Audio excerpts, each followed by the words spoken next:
Good evening. I'd like to call tonight's meeting of the Fayette County School Corporation School Board of Trustees to order. It is Tuesday, October 5th, 2021. We're here in the Administration Building at 6 p.m. And I'd like us all to stand for the Pledge of Allegiance. I pledge allegiance to the flag of the United States of America and to the republic for which it stands, one nation, under God, indivisible, with liberty and justice for all. Okay, I'd like to seek a motion to approve the agenda as submitted and amended. I so move. Thank you, Ann. Do I hear? Second that. Thank you, Chris. Do I hear any discussion? All those in favor signify by raising your hand. Opposed, same sign. Motion carries. Okay, we've got one action item. Mr. Collins. Thank you. You had given the Head Start program, the Little Spartan Preschool, previous permission to pave the north parking lot and needed a new curb, and it was really in bad shape. However, there was a delay with the company that had the lowest price, and due to a death in the business and some other issues. So it was delayed, and with the Head Start guidelines, as you know, they're pretty stringent. We have to seek permission again because we're now going to pay for this out of new funds instead of the old funds that had to be spent by September 30th. So it's really just getting permission again to do what you told us. The price hasn't gone up on us, but it's just the fact that we didn't do it in the timeline because the business had some issues. So I'm just seeking your permission so that this can be paid for out of the new funds since it's not completed till after September 30th. Okay, I'd like to seek a motion to approve the Head Start parking lot pavement. President, I will make that motion. Thank you, Chris. Do I hear a second? Thank you, Dennis. Any discussion? All those in favor signify by raising your hand. Opposed, same sign. Motion carries. And now on to discussion items. The public hearing on the 2022 budget. Mr. Harris. Thank you. You've got kind of a small copy in front of you, and you've got larger versions. Thank you. Thank you for going with us. Well, and for you, I've also got even a larger version that I can glance at so that I can see it.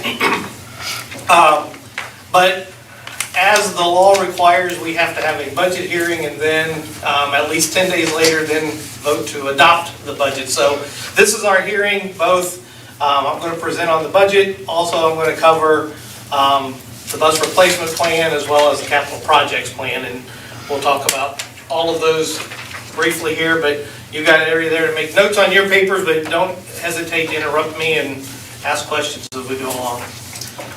The first one I start on, and this I know is too small to read, but I just want to put out there, this is actually also on our website. So the bus replacement plan, we are required to give a 5-year plan as to replacement of buses.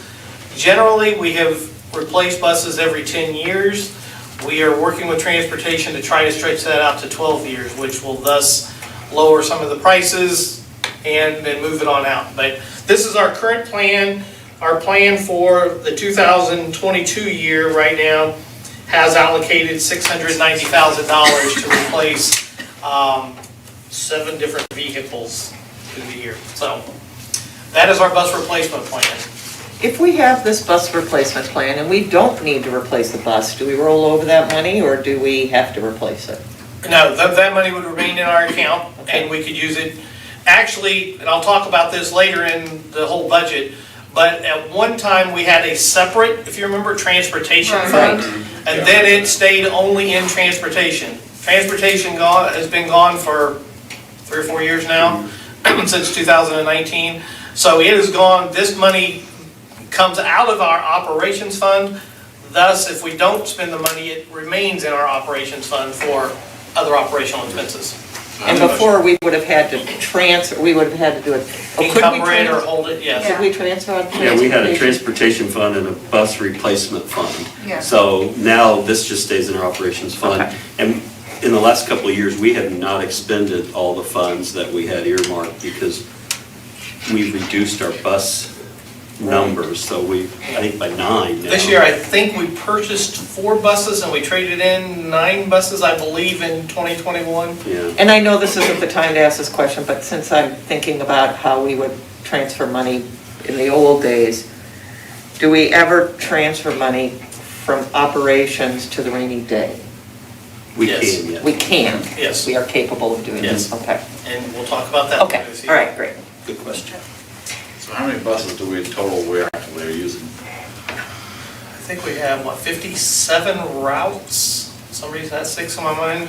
Without Daryl Yeah, here, I don't will know tell you exactly what the without- number For is. sure, we reduced our routes over the years as we've grown smaller.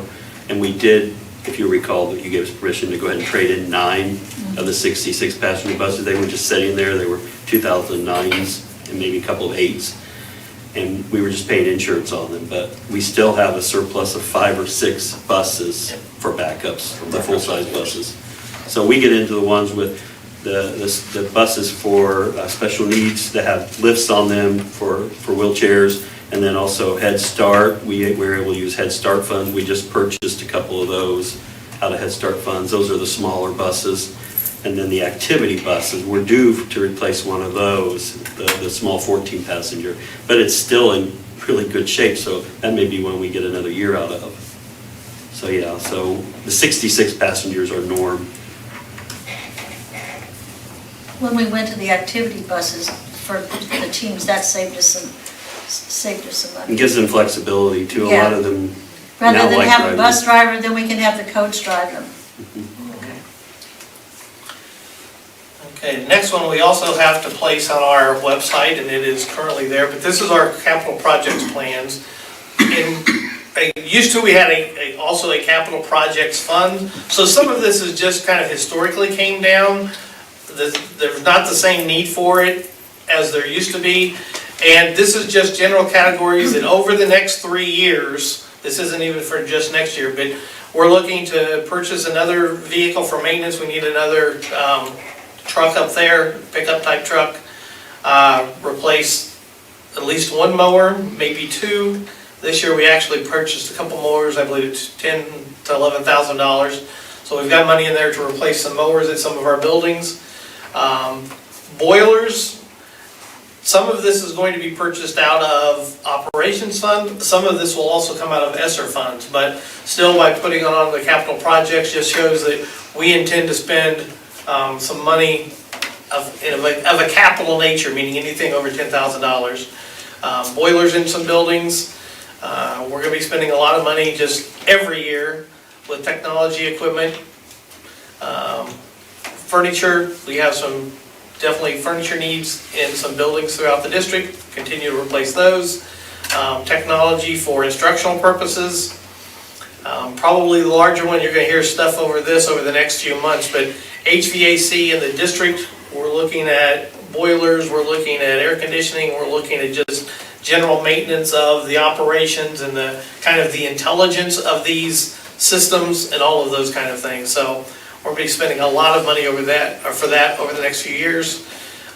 Electrical lighting and lighting projects, and really I'm combining multiple things into this. Some of this is going to be changing out the old lighting to LED lighting within the buildings for energy savings. Also a different type of light, brighter and those kind of things. We're also looking to do some replacement of lights through the athletic department. We're looking at, number one we already have talked about, replacing the 3 poles at the football field to match the one that was blown down in the storm from a year ago.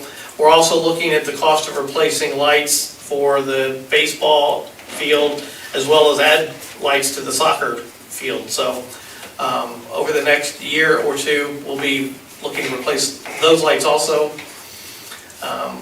We're just now getting into it, but natatorium, we're definitely going to need some tender love and care in there between the HVAC system, lighting, painting, possibly bleachers.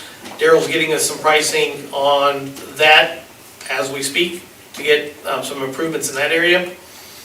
Then we just have, I'll just call it kind of general outdoor maintenance, anything from, could be planting, gardening around the buildings, paving, sealing, parking lots. We've got some sidewalks that need replaced, some ramps that need cracks taken care of. So just general maintenance that goes on in a school district when you have this many buildings and this much property. And then the final one there that we have is looking at casework. We need to replace both cabinetry within some buildings as well as casework also could include. We just need to update some doors and those kind of things that have seen better days. So really, all of this is just in relations to maintaining the property that we have.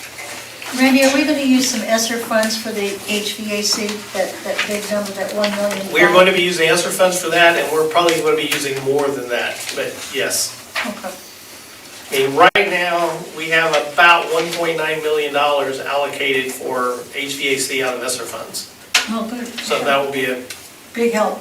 it'll be a big help and more needed even than what we realized when we first got the Esser funds.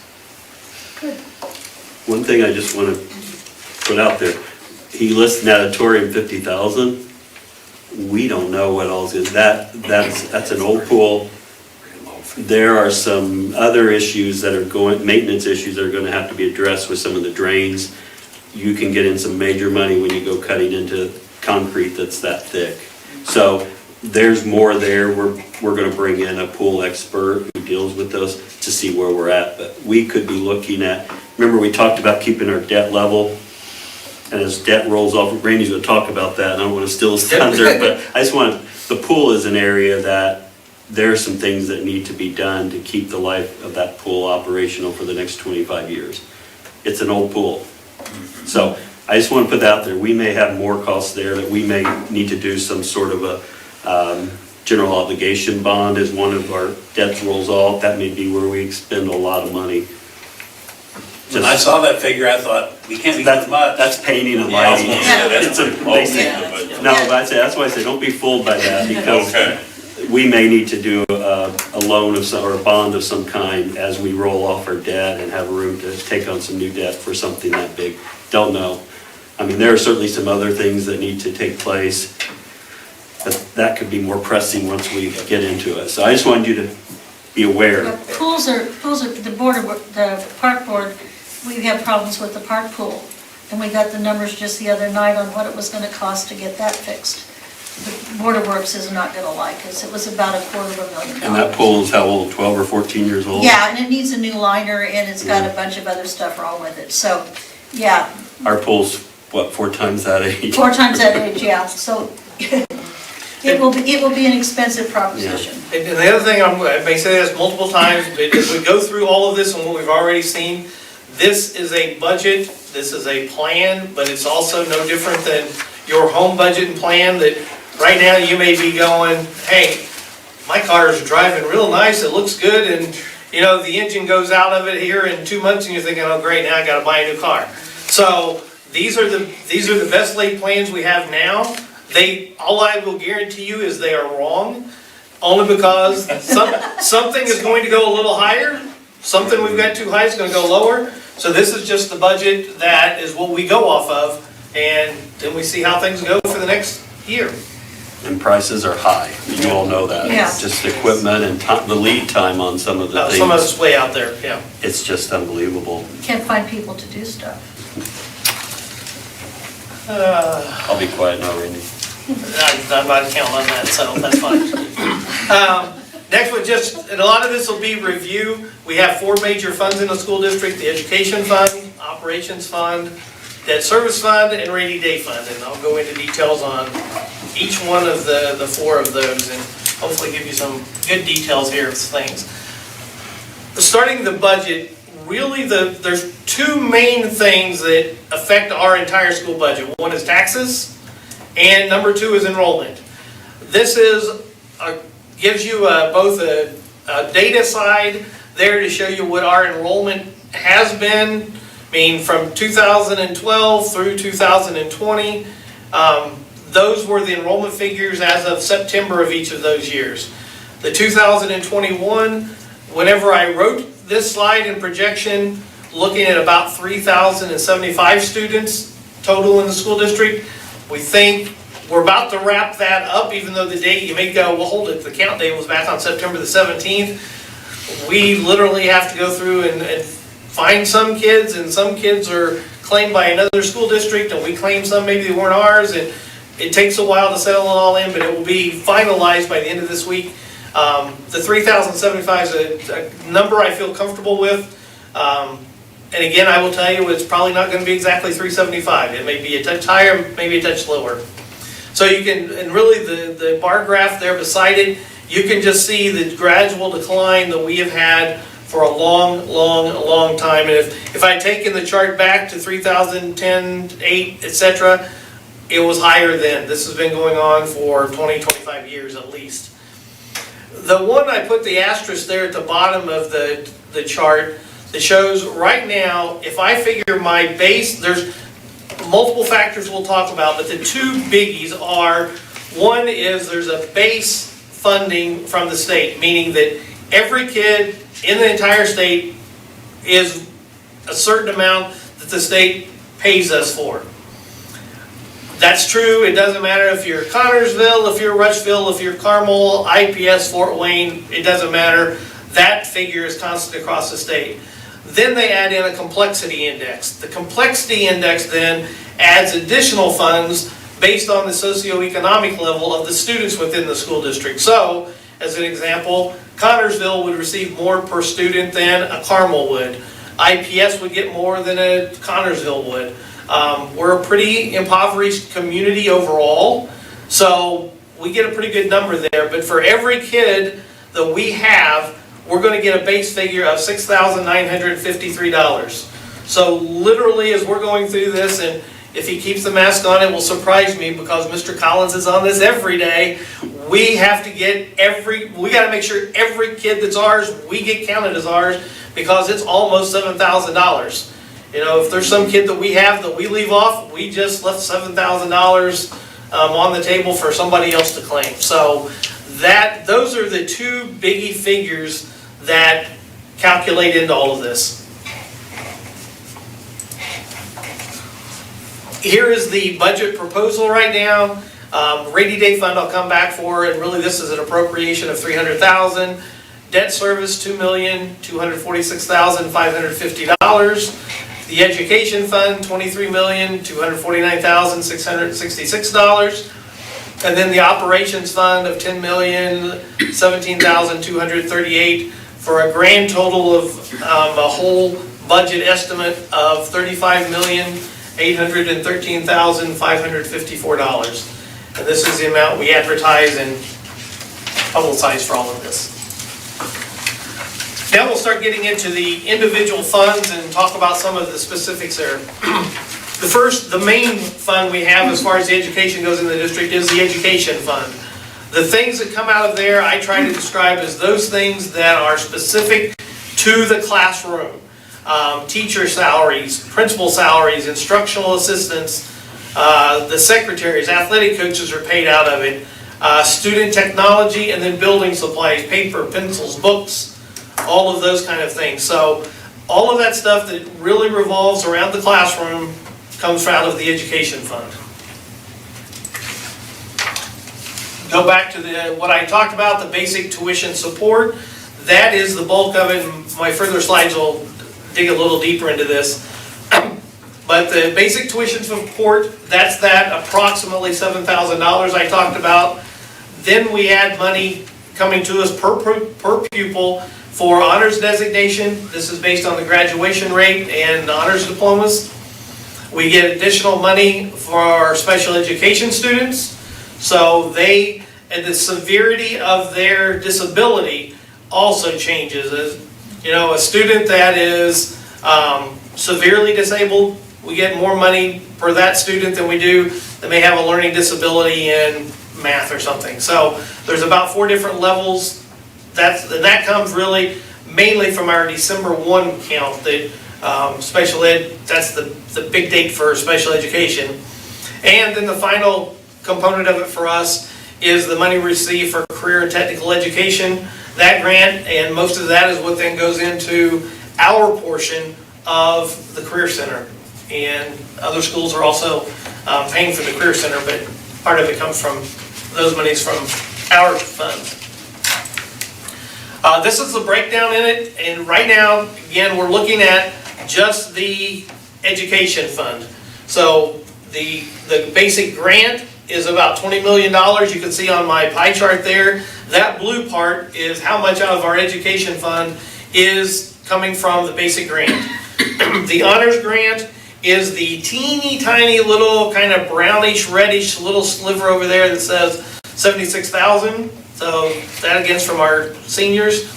The SPED grant, special ed grant, is a little bit bigger chunk. That's the green piece of pie there. And then the career tech ed portion is the purple sliver on there. So that's how you break down, that's the breakdown of that $23 million. Is it the number of kids that we have in career and technical ed? It's based on the number of children in our Fayette County schools that are in Yes. technical or career ed? Okay. And career ed is also like special ed from the standpoint, not every one of those kids is exactly equal.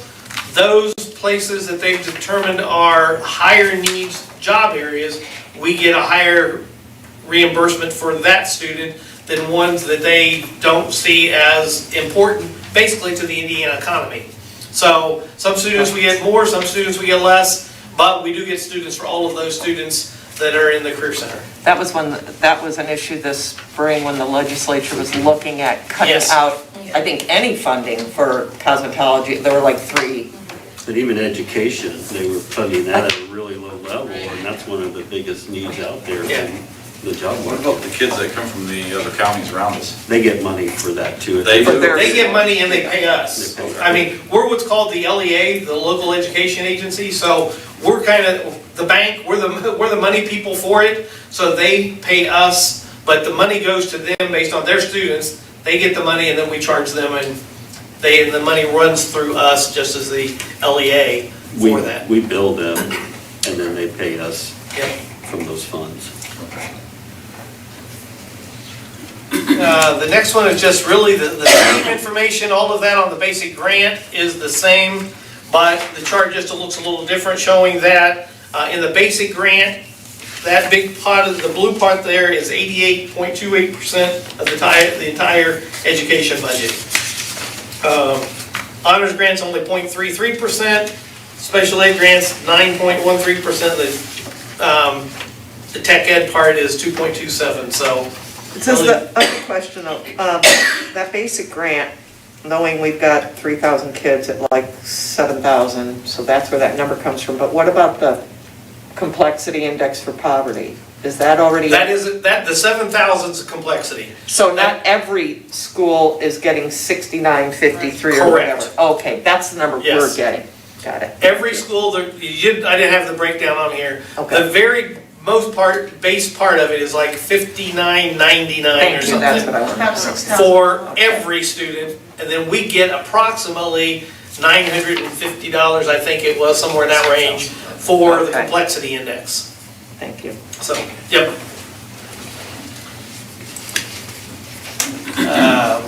Now we'll move to property tax and show some of the things here and listen to our complaints. And my complaints probably, I'll go back to Janie, my complaints probably aren't a whole lot different than hers. One thing we have in Indiana are property tax caps. So that there are caps of 1%, 2%, 3%, depending on the type of property.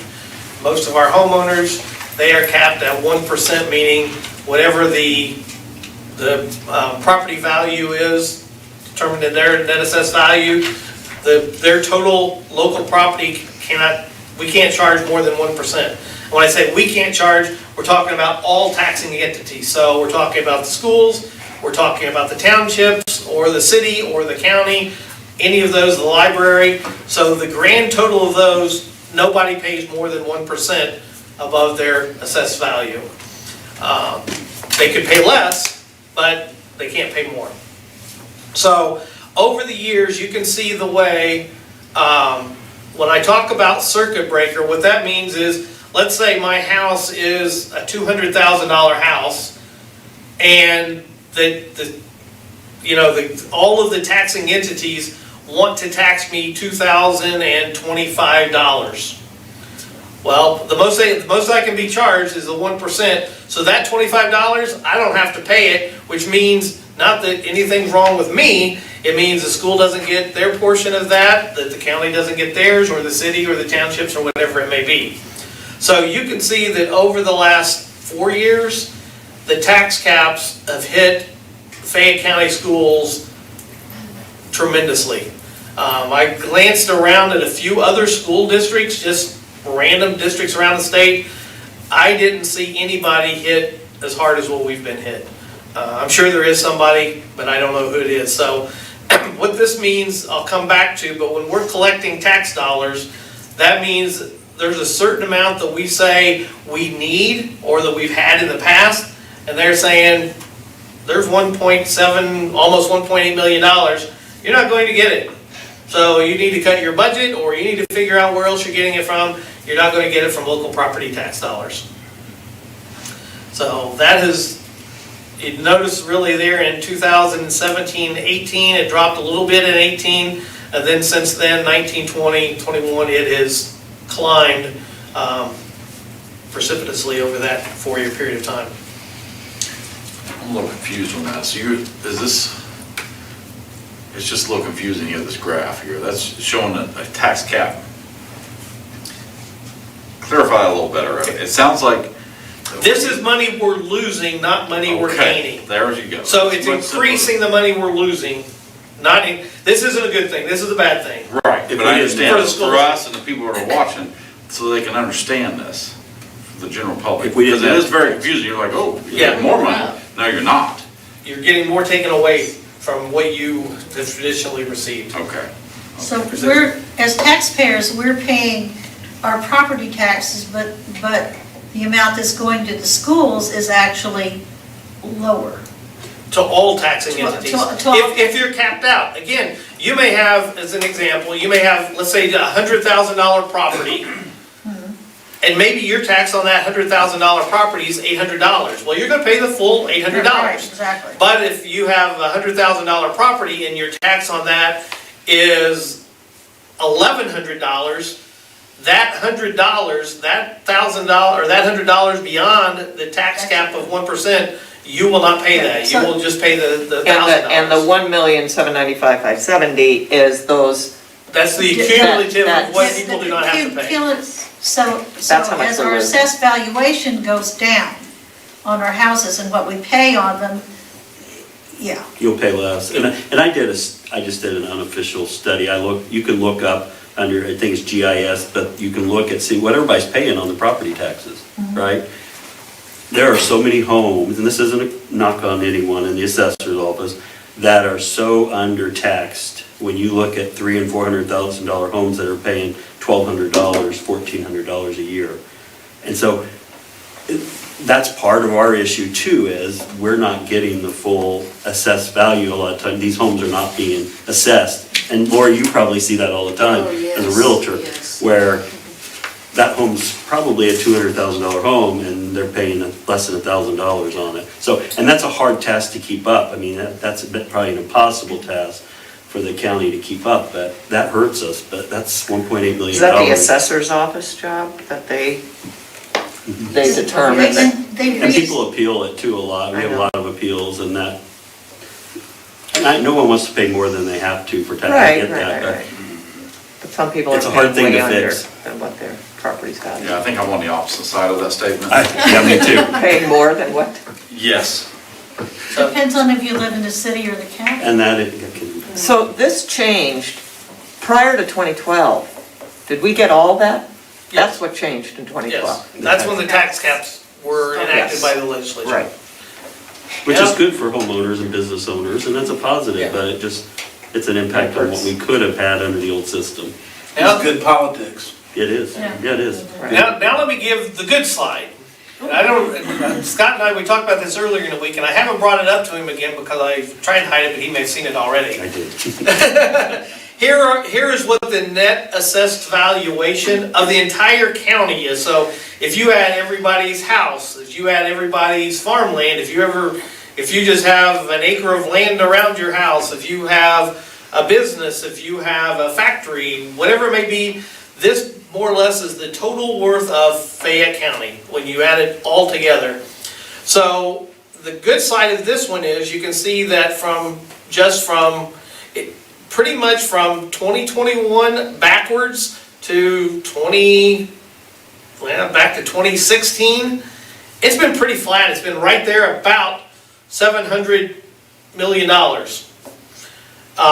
This year, I mean, this is the net assessed valuation projected for 2022 is $743 million. So that's really a pretty significant jump in that.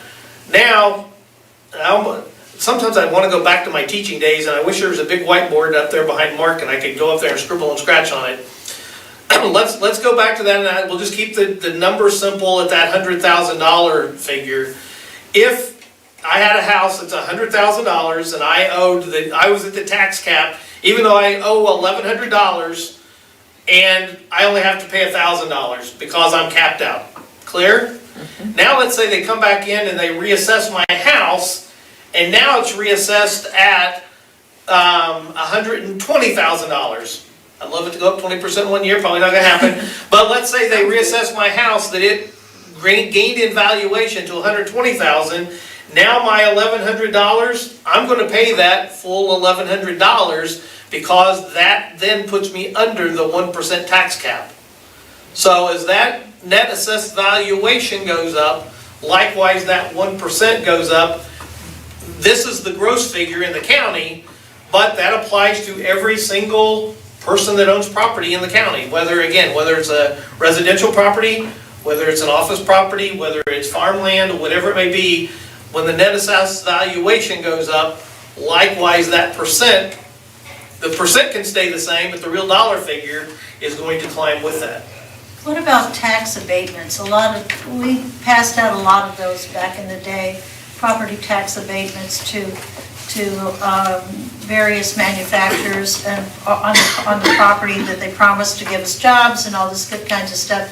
So we had property tax abatements. They still, and I don't know, but that was bandied around a lot. Jeremy, maybe you're aware of some of that.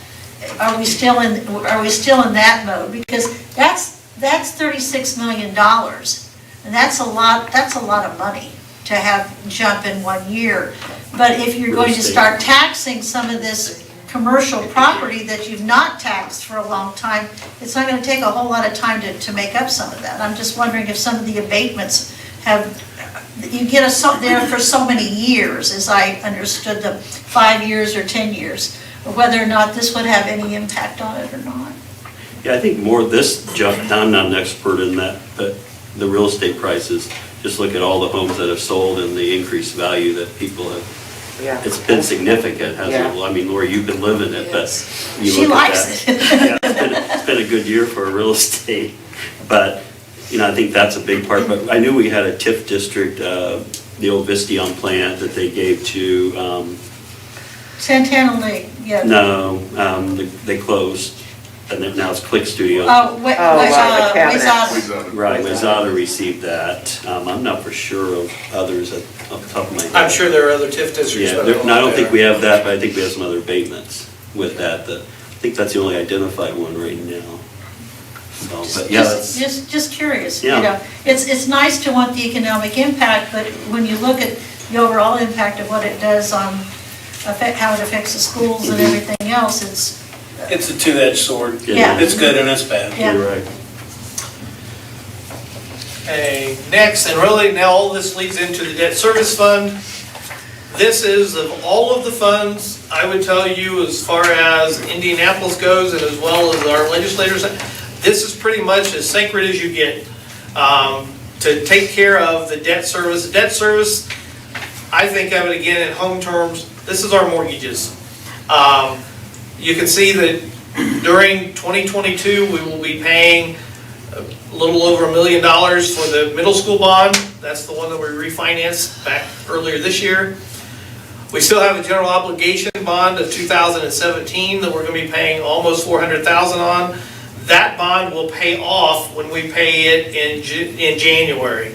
So this is one, and we'll talk a little bit more about it here as we go on. But that bond is paying off in January. Then we have the common school construction loan that we pay $617,000 or $615,000 for. And then the bottom line there is we are able to take the tax. These are funds that we do not get reimbursed from the state, and they allow us to take property tax to take care of money we do not receive and that's the unreimbursed textbooks. And this is, from our side, this has been climbing a little bit every year. So, but that's where the debt service goes into, and the major accounts of that. The debt service fund, and here's where we're going to talk a little bit about the idea of, you can see that we've went everywhere from the farthest on, I went back 10 years on all of this, a little over $2 million. We pretty well for the last 10 years up to 2 years ago, pretty well stayed right at that $2 million mark. It went a little higher some years, it went a little lower some years, but that was pretty much where it was. Because of the interest that was brought on with the field house and things, there were some upfront costs with interest, and that's what really created the spike you see in 2021. In 2022, we're taking care of part of that spike, but what we want to look at is we're going to want to, in 2022, going into 23, we're going to want to do some type of a decent sized project that we get back to that moderation at that $2 million mark. And a lot of times people say, well, if you didn't do anything, then I'm going to lose my, my property tax is going to go down.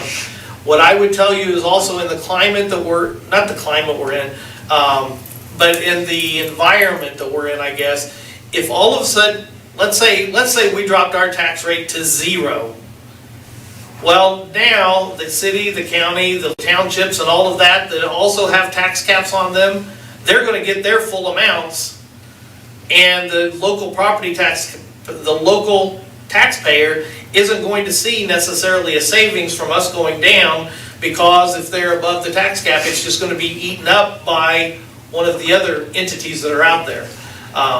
Neither good nor bad, that's just the system that we're in today. So what we want to look at is, I will be talking to bond counsel, getting some guidance, and Scott and I'll talk about it, but where do we need to be going in, like, since latter part of 22 or into 23, to make sure that we stay relatively level there and keep as consistent as we can with property tax. And if you look at yours, every year it goes up a few dollars, like, who's taxing me more? And the next year it drops, and you never go, well, who did tax me more?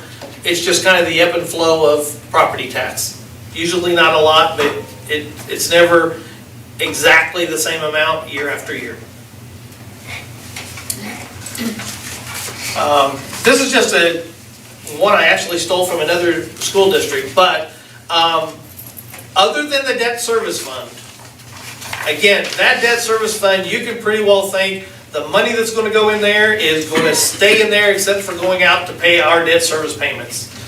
The other funds, the education fund, the operations fund, and even the rainy day fund, we can transfer money from one to another, back and forth. We could say, hey, we're going to put $1 million in that fund, and we can say, oops, that was too much, now we're going to take $500,000 out of it, whatever it may be. Currently, our policy has been, and we'll see this when we do the board reorganization and finance meeting and all that in January, but our current board policy is that we transfer 15% of the education fund into operations fund. And part of that you'll see is because of the tax cap hit that it takes to our operations fund. But we could take money back from it. Isn't that also from the state? Haven't they told us? Is that the money where we have to give them 15%? I mean, we do not have to give 15%. It's recommended. That's the maximum recommended. So, but that is the number coming from the state, yes. And again, just kind of going back to the education fund, generally we're looking at classroom and curriculum there. I abbreviated it. Operations fund, well, this is really my transition slide to go into operations. We'll go into more detail on operations, but that's the educational support side of our whole business of education. So now, looking at the operations fund, the money that goes into operations comes from both local property tax dollars, and it is the money that we transfer from the education fund into the operations fund.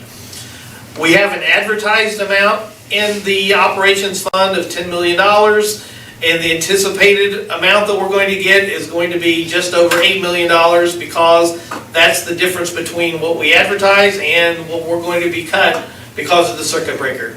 And again, like I said, all of this is budget. Those numbers could fluctuate a little bit, but they're awfully close. And that gives you a little bit of an idea of where this is the fund.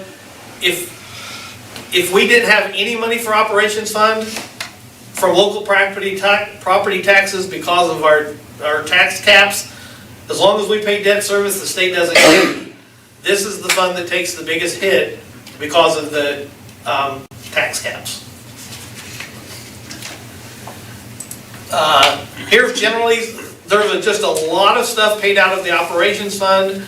We have transportation paid out of it, the bus costs, the capital projects, bus purchases. We pay all of our insurance out of it, our utility costs out of it, gas, electric, etc. Then the educational support, we pay payroll, accounting, administration, custodial, maintenance, all of the stuff that are necessary to run any business that aren't directly in that classroom are what comes out of the operations fund. Have we seen any reduction in our utilities costs since we put the solar field in? We have seen, that's one, I know they made a presentation. Yeah. It's probably getting close to time. The other one I want to look at, and I haven't looked at it, we just changed out a lot of lights at Little Spartan. And I want to go back and look at utility bills and compare those, so we just haven't dug into that yet, but. We were anticipating a couple $100,000 a year with utility savings. Okay, because that was one of the big, initially, that was one of the big things we noticed when that solar field went on into service, that there were some nice reductions in our.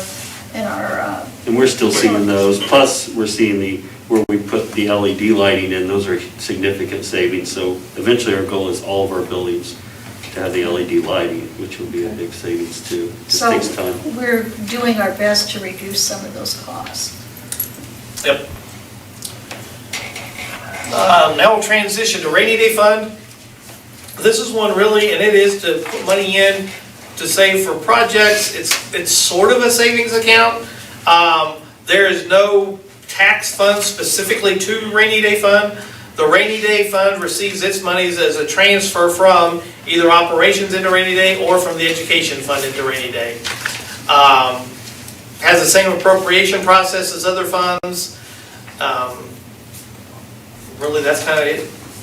It's maybe the most stable of any. We will be adding a little bit of money every year to that fund to start building it up again.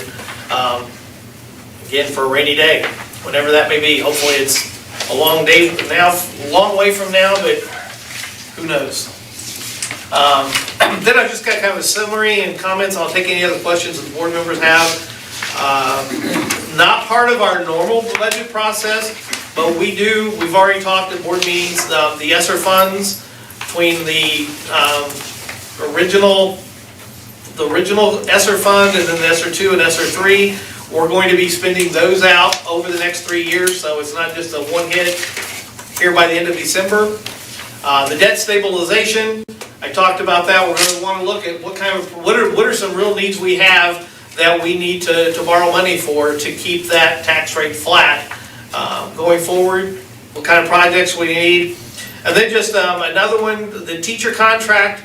Just to let you know, we have some bargaining sessions coming up. We're hopeful that we're going to be able to settle contracts soon with the teachers.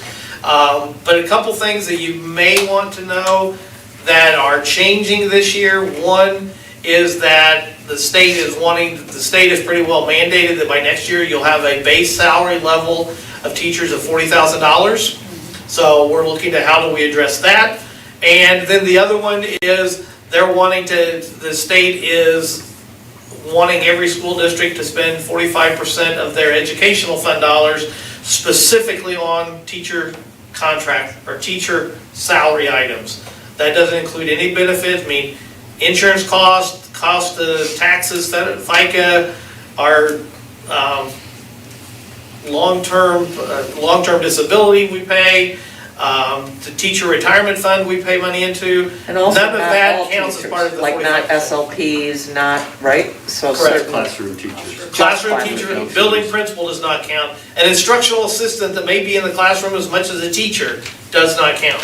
Right. This is only teacher salary. I mean, and the best way to describe it is if you ask the teacher, what do you make? And they say, well, I make 45,000.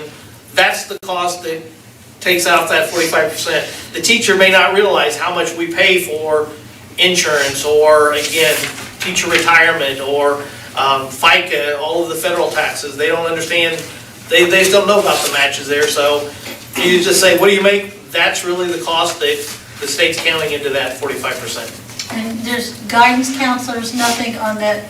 Nope. Media. Yeah, media center, no. Guidance counselor, no. Classroom, full-time classroom teachers only. And whose bright idea was that? The state legislature. Thank you, Randy. Was there any other questions or commenters? Well, I bored you to death, but No, It's informative. very informative, thank you. Randy, on that 3-year limit on the Esser funds, does it matter if we spend it all this year or all by the 3rd year? Or Nope. It's just up to us as long as it's within that 3-year period. correct. That's kind of nice. And that was a lump sum, right? Well, I don't know that you Funds say or it. not, or It's not, it's one of those we claim, I mean, every month, I mean, we have a number of people, particularly when it applies to the social emotional learning piece, the alternative in school, we are paying salaries out of that. So that's one that, I don't know what, I think 45,000. We claim so much, we pay them, and then we send a claim to the federal government to get reimbursed for that. So they didn't all of a sudden give us a pot of gazillions of dollars. We know what the budget is that has been approved and what our budget is for it. So each month we submit a claim and then they reimburse us. That's why when you look at the fund reports many times, you see some of these funds that are negative. That's because we already paid somebody's salary, but just in the time change when we have said we want our $50,000, well, we haven't received it yet, but that's when the fund report comes out, so then we'll receive it back in there. So Do you have to send in justification, like this falls into this category or whatever Yes. when you submit that? Okay. there are account numbers and their specifics and categories and all that that goes. There's checks and balances. And Oh, sure. and on our webpage, under the budget section, we have the whole layout of what those funds are going for all the different ones. So anyone can pull that up and see it. Yeah, all of the Esser, in fact, we just updated that. When did you do that, Mrs. Thursday, Friday? Ken's the chart person, so. I started it and I thought it looked pretty decent, and then he said some questions, and then she really Kim did a spectacular job dealing with dollars and cents and numbers. I give her kudos on that, she did a great job. But I want to clarify, there's a lot of misinformation out there about this Esser funds. And I just, I don't know if the newspaper will capture this. Wearing masks has nothing to do with Esser funds. Yeah, exactly. Board members are not getting kickbacks from the federal government for requiring masks. No. That's out there. That you're being criticized because we're wearing masks, because you get money for that. These funds are the state is managing the oversight of this in each state in our country.